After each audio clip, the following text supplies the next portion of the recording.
Hello and welcome to the Museum of the Tin Elephant.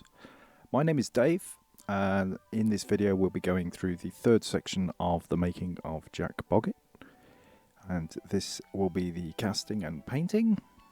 It will take us to the final piece. Thanks for sticking with me if you're still here.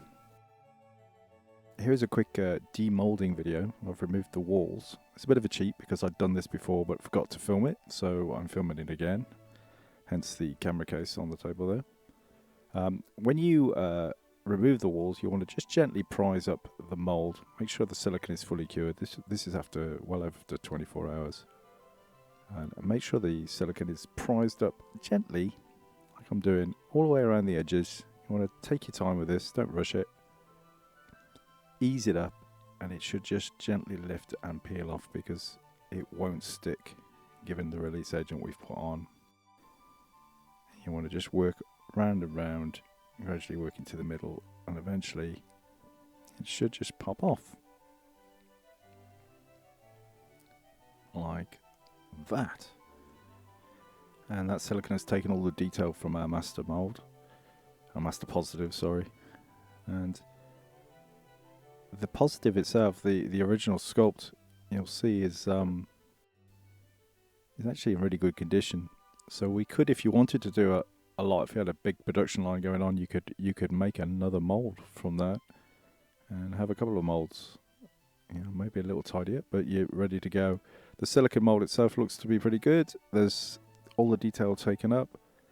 We've got no bad undercuts or little tags or anything we had to tidy up. So just to talk to you about materials, once you've got your mold, you can actually cast in a number of different materials. I'm using Crystal Color, which is a casting plaster. It's really useful for some applications and not so useful for other applications. Other materials you could use is a two-part urethane resin, which is basically a chemical mix of two plastics that are liquid, and they will go hard within the mold after a certain amount of time, depending on the resin you choose. Now, for this application, the plaster is fine. It's strong. I've been using it for years. I know how to use it. If you were casting certain other applications like thin parts, maybe things that were going to take a lot of abuse, you wouldn't want to cast it in plaster. It'll just break. It is plaster. Crystal Color is one of the strongest you can get. It's certainly on the other end of the scale to plaster of Paris, which is a very weak and crumbly plaster. So I'm going to be using a clip in the back here, and I want to keep that clip from going all the way through the surface of plaster. It also needs to be adjusted slightly, so we're going to make a slight adjustment.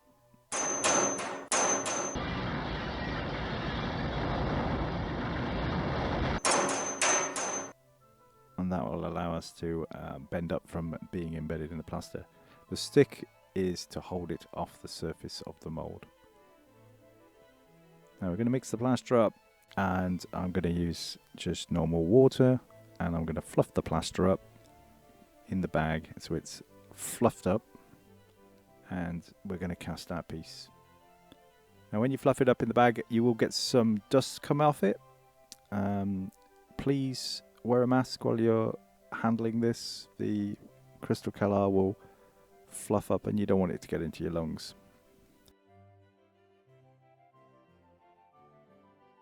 Once it's fluffed, you then sprinkle it onto the surface of the water until all the water is absorbed.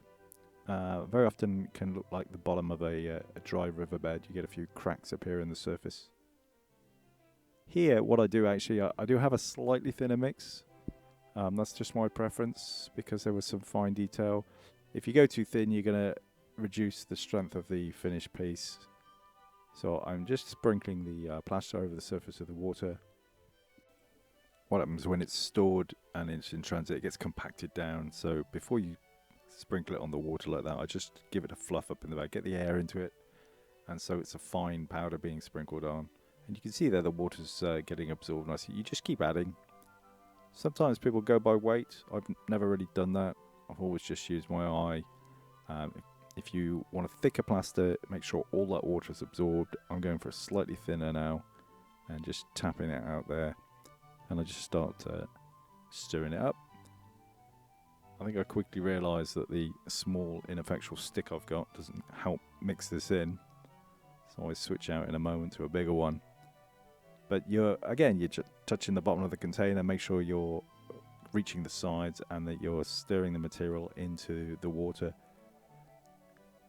Plaster is created by superheating powdered gypsum, and then when you add the water back, it reactivates that molecules in there and they will bind back together, so effectively turning it back into stone.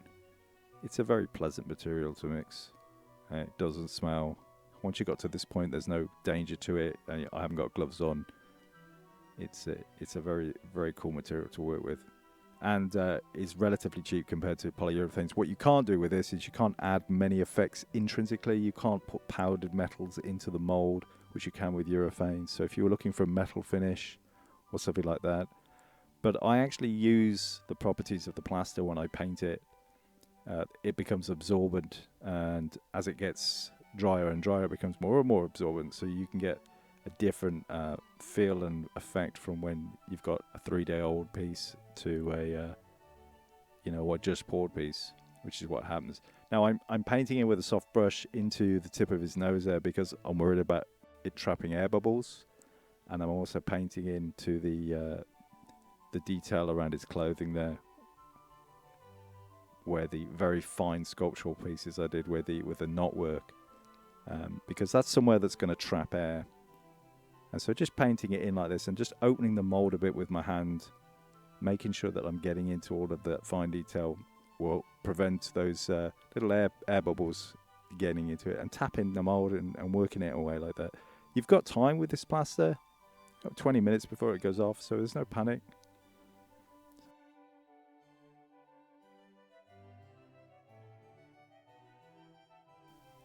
Then when I get to a certain point now, I'm just going to pour in. I'm happy that the details are taken up. The rest of it, it's quite a liquid plaster this. It's not as thick as I could have mixed it. So I'm happy that any air that's in there will get tapped out. So I partially fill it, give it a good tap. That's going to bring all the airs, and just rubbing my brush on the surface of the mold there. Again, will just help release any air bubbles that are on the surface, because they're where they're going to cause a problem, because they'll give you an air pocket on the surface. I think this did come out with a tiny air bubble, but it's hardly noticeable. Banging the surface of the table there. And that, again, vibrating the table is a good way you can see the air bubbles coming up. Some people have vibration tables. You can use put a sander next to it on the table and use the vibration from a sander, if you want to make sure all of those bubbles come up. So I'm getting happy with this now. Now the stick is used to keep the metal hanger, which is going to be on the back of it, from sinking through that plaster to the surface. Because if it sinks all the way through to the surface, it's going to show on the front of the piece. Now what I did with this one, which was a one-off, is I put that stick on it. It actually leaves an indentation in the back, because it's partially submerged in that plaster. And in the next one what I did was I put a stick either side to lift it up a bit. I mean, it's only on the back, you can't see it, but I'm doing the standard mold maker thing now of going, well, I've got more material, I don't want it to go to waste, as cheap as plaster is. So I've got some wall molds there for terrain pieces, and I'm just putting my excess material in there. So if you do have a few extra molds that you've made hanging around and you don't want to waste the materials, you can just have something sat around that's going to be useful. These are actually like for wargaming, they're terrain walls. I've had this mold for a long time. It's actually really good, and they just give you a bit of terrain, like stone walls, effectively, like a field stone wall. I'll show some of those when they're painted up. So we're in the stage now just to put the clip in the back. The plaster has set up a little bit. It's still very liquidy, but what I've done is just use a tool to push that tab of the metal hanger into the plaster, and then I'll just pull it across a bit, and then just to embed that in, just a little bit of plaster on the top and tap it down, and then it'll flatten that out. So the stick is, as you can see, is being used there just to hold the hanger out of the plaster, because obviously if it goes and sets up with that in the plaster, you can't get your hanger on. And that's about it. That's all you need to do to that point. You've got your plaster into the mold, you've got your hanger in the back. You just need to wait then for the whole thing to set up and come back in about 20 minutes. After about 20 minutes, the water's all gone from the surface of your plaster. You can see it looks a lot drier. Just to check in your bowl there, and you can see it's thin sections are cracking off and it's gone hard. So the thick section we have in the mold will definitely be cured. There's a piece there I just used to level it. And you can see the indentation of the back. I wasn't that happy with the back of that because I'll tidy it up later. I'll make it better in the next one. The important thing here is to flex the mold, not the piece. So as you did when you first took it off the sculpt, make sure you flex the mold. That's why it's rubber, so you can move that. If you try and flex the piece out of the mold, you're in danger of breaking it. So have the piece flat on the table and then just lift it off. And then I just did a little bit of tidy up on that edge. I just use a metal file here. You can use a rasp or just something metal just to remove that lip that comes when you take it out of the mold. It bleeds up the side of the mold a bit and leaves a bit of a ridge. Just take that out.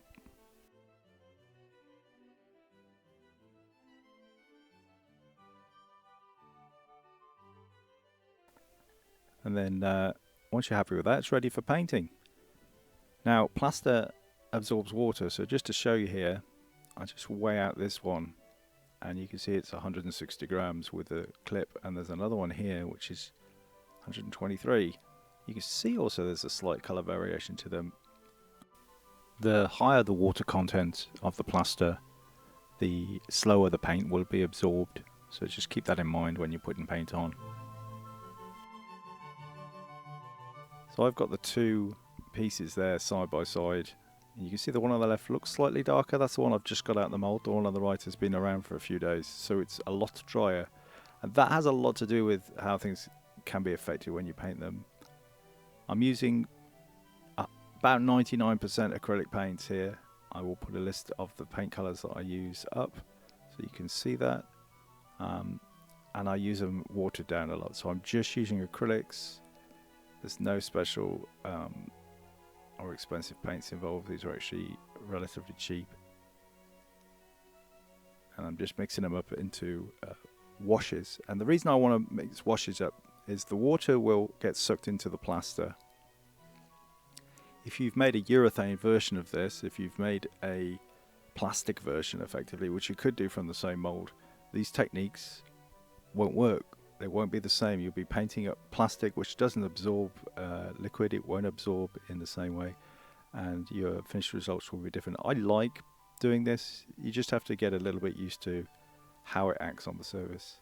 So my initial wash here is just a dark brown, very dark brown wash that goes in, and this is going to just give you some relief on your textures. It's primarily to just define shape. I put some paint on. I went in the water pot. I got water on it, just covering the whole piece. And this is part of the technique. So when I apply my colors after this, they'll be still transparent enough for you to be able to see the paint underneath. So in layering up the paint in layers like that's what gives you a depth of and a vibrancy to it. If you just paint primary blocks of paint, it's not the same. It's not a paint by numbers. I'm just doing all your shape there is defined by the sculpt. So you don't have to be a great painter, but by using these different techniques, you're going to get a much more professional looking finish. And here I've got an old bit of cloth which is damp, and it's damper now. And I'm using that to wipe the surface of my mold. And here we go with plaster. So what happens is it's just the plaster doesn't want to pull that paint in at all. It doesn't like being painted as a material. So I'm wiping off all of that dark that I've put on from all of the highlighted areas. So we'll speed through this process a little. Just try to touch all the surface you can, really. and then I put the same mix into the other piece. Now the one on the right has a lot less water in it. It's a lot drier. I think I made it a couple of days before the one on the left. The one on the left's just come out of the mould. The one on the right's been drying. So as you can tell by the weights when I weighed them, there's a lot less water. And you can see there, and I wanted to show this, the difference because of the absorbency of the plaster. There's a significant difference in those looks. The one on the left, because there's a lot of water, has much darker contrasty areas. The one on the right, which is soaked, effectively is drier. It means it's soaked up more of the paint. It has more of a grey look to it. It's a different effect. So keep that in mind with plaster when you're painting it. If you've an extremely old piece that's been around, like I've had pieces that's been around for like weeks or even months before I've painted them, I wet them first, you know, because they're gonna soak that paint up really quickly. It's good to paint the back of the molds because I like that aged look that it gives them. It's not Bob Ross here, you might have noticed. Slap it on, take it off. The plaster itself will have an absorbency to it, which will give you a nice texture. So that's a thing to bear in mind anyway with the painting of these, is the absorbency of the plaster. So we get into putting a bit of colour on, and I start with the frame, and you see there on the left the original wood that I used in the pattern for the mould. So I'm using that as a bit of a reference. The idea here is to build up the layers of translucent paint, each on top of each other, and that influences the layers above. You can see that I'm not putting on the paint too heavy, and it allows you to see that dark wash that I put on before. So that's the idea of the dark wash. The dark wash is there to give you your shadows and define your shapes, but you don't want to paint over it. So I'm putting paint on that's thin enough it's not going to obscure all of the detail below. And that's the general technique that we use for the rest of the paint.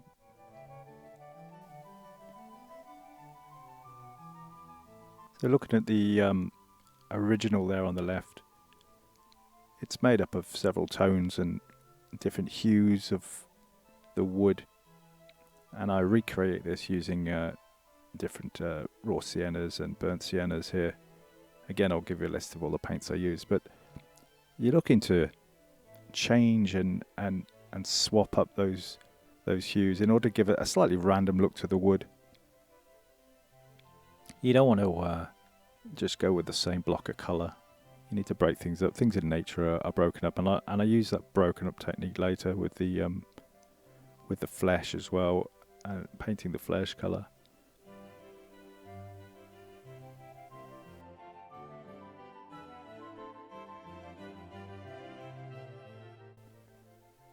So starting to use darker tones in here now, and building those dark tones around the base of the frame to enhance the 3D look. So you can see there's variations in tone going in. Not really thinking too much about, where I'm placing the paint. It's moving it around, and each one is unique. If you didn't have the one on the left to refer to the original, then you could just make it up yourself. And not having the one on the left means that nobody knows really what wood looks like, as long as it's has that brownish look to it. And so I just go around and I'm just putting in darker tones in the deeper sections. You can wipe the plaster with your hand or a bit of cloth as well, and that removes a bit of paint and takes it lighter again. It exposes that white plaster underneath. As you play around with your paint, you'll see how it acts on this unique surface, really. As I said, if you're painting up a plastic one, a urethane one, then you wouldn't get the same. You could similar techniques, but the plaster remains absorbent. Now, when you get to a certain point, the paint's obviously making the plaster wet, so it's going to slow down. and suck up less. So it's just getting used to it. Play around, have fun, don't judge yourself, make mistakes, learn from the mistakes, and enjoy, really. You know, everyone's a super critic, especially to yourself, so don't get drawn into that. Just have a go, make mistakes. The only way that you get to anywhere is failure, right? That's the biggest teacher. So here I'm just blocking out the colours on his hat. I don't know why I started here, I just did. I think I paint one hat green and the other yellow just to see what I prefer.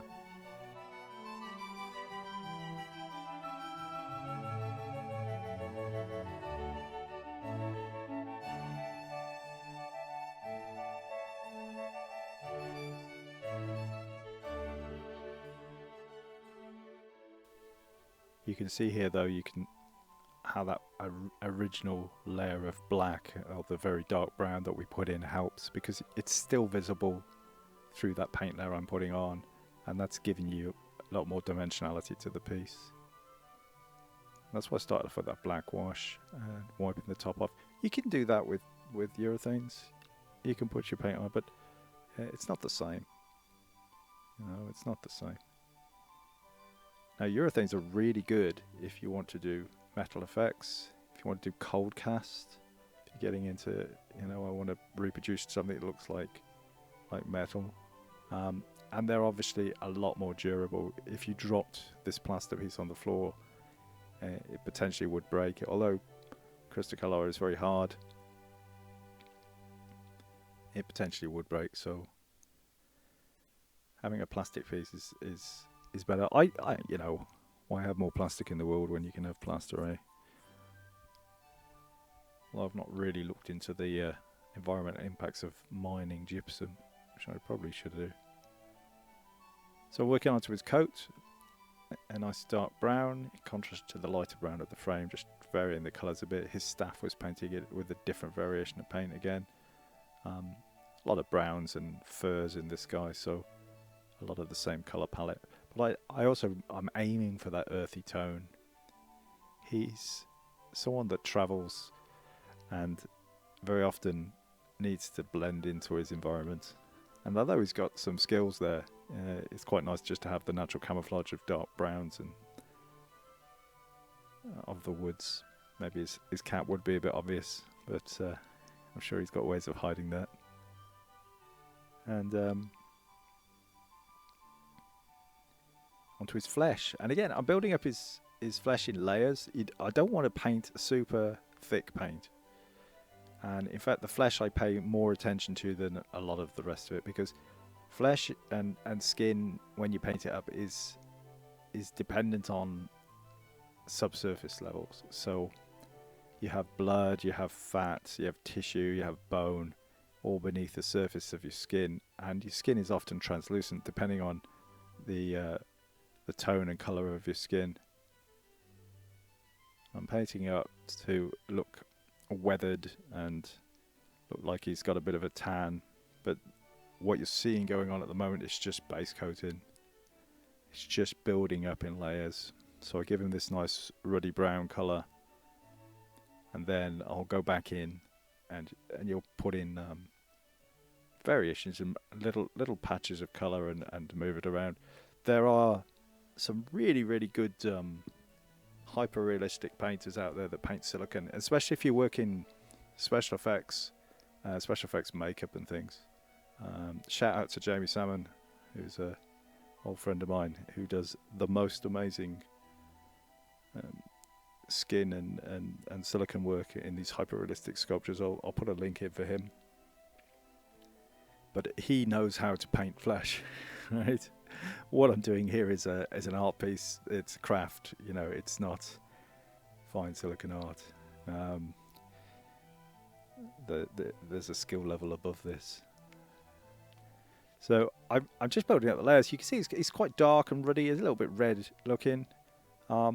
He's a fairy, so it really doesn't matter, you know, what his skin complexion is. He's been travelling, but What I'm doing here is, you can see I'm putting in a bit of red on his cheeks, his nose, on his chin, and then later I'll do like the tips of his ears. And this is again a subsurface layer, so I'm thinking about the next layer that's going on, but each layer is a little bit transparent, and that transparency allows the colours beneath it to come through. You don't have to paint this way. Paint your piece how you want to paint your piece. These are my techniques. I have a lot to learn. I've learned a lot. I don't do this every day. I think if I did it every day I'd be a lot better, but as a hobby it's great because it takes me away from a computer screen, which is my day job. Saying that, editing these videos puts me back in front of a computer screen, so I spend a lot of time back there going, oh, I'm still in front of a computer and not in my workshop. But there you go, I'm getting a base coat down, and you can see there's a difference between the two. Great, they look different, I love that. And here's a little bit of blobbing now. I've got a slightly lighter tone, and I'm just randomly splodging it down on top of the colours that are already there. The paint I'm putting on is transparent, it's thin enough that it's showing the layers beneath through, and this is how you build up skin. The whole effect is built up on layers until you are happy with it.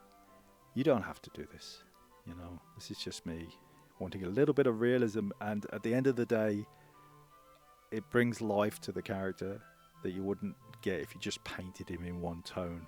But if you feel happy painting one tone, just go ahead.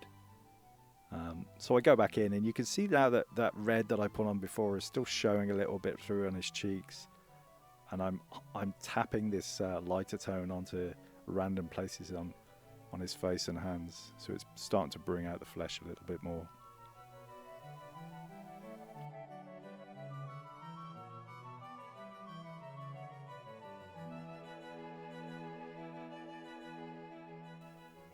Okay, we start painting in his eyes. I'll start with the white. Again, it's fairly opaque, but it still has a translucency to it.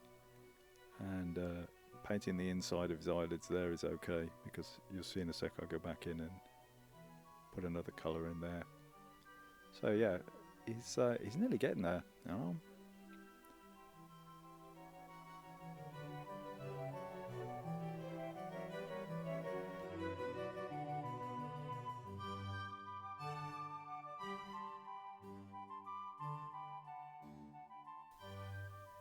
Painting the trees in the background because he's coming out of the forest, and a base coat there for his hat badge and his toggle. And the hat badge, in a moment, I actually use one thing where I don't use an acrylic. I use something called Goldfinger, which is a wax. It's used very sparingly. You put a tiny bit on your finger and you can just rub it onto, so it's used for picture frames. And I just pick out his badge in gold. Figured out a little bit of gold on him. It's quite wealthy. So there's the one air bubble there I noticed on his index finger of his right hand. And that guy, I spotted it. Again, going in with changing the tone and the hue of the flesh and just dabbing in again with a paint that isn't too thick. So you're always thinking about like allowing that colour beneath to come through.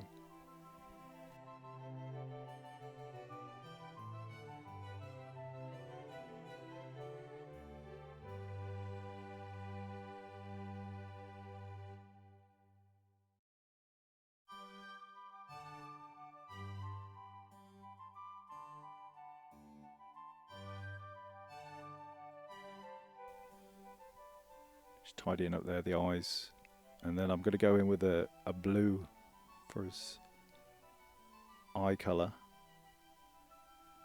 I like the idea of these piercing blue eyes. It goes full Paul Hollywood on you. Now, it was a time when I used to paint metal miniature figures, but my eyeballs aren't up to it anymore. But yeah, painting the blue circle first. I'm dotting it in like that, so make less mistakes. And then a little bit later I'll put in the black of the pupil. Take your time. Use a magnifying glass if you want.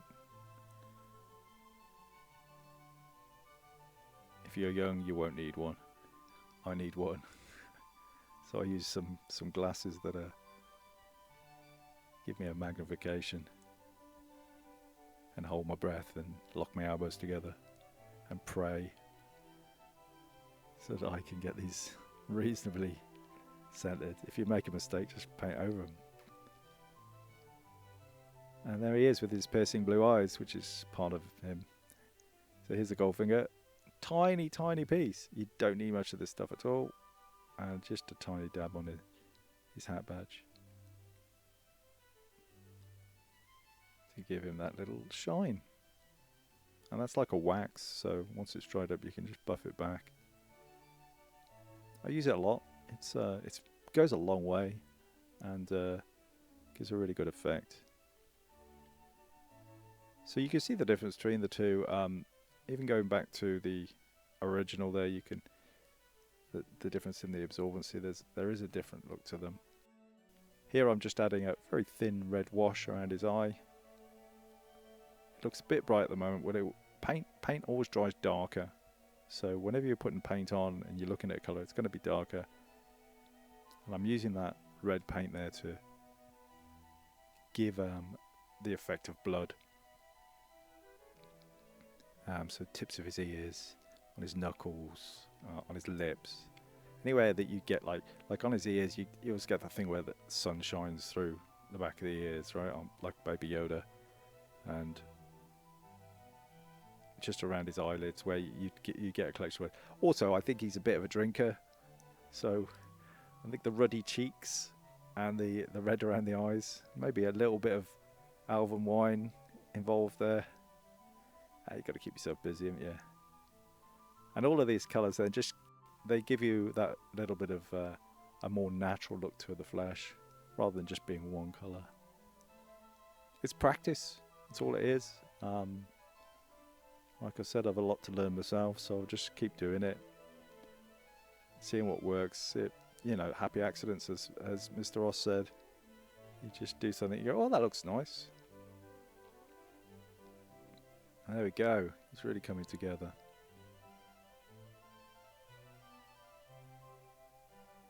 And here, just the final touch now is just putting in the black of his pupils. So try not to paint over the blue, but in the centre of the blue. And that just gives you that black that you have in the centre of the eye. Disney have proven for all their films that big eyes and big pupils are more attractive, like the cat off Shrek, right?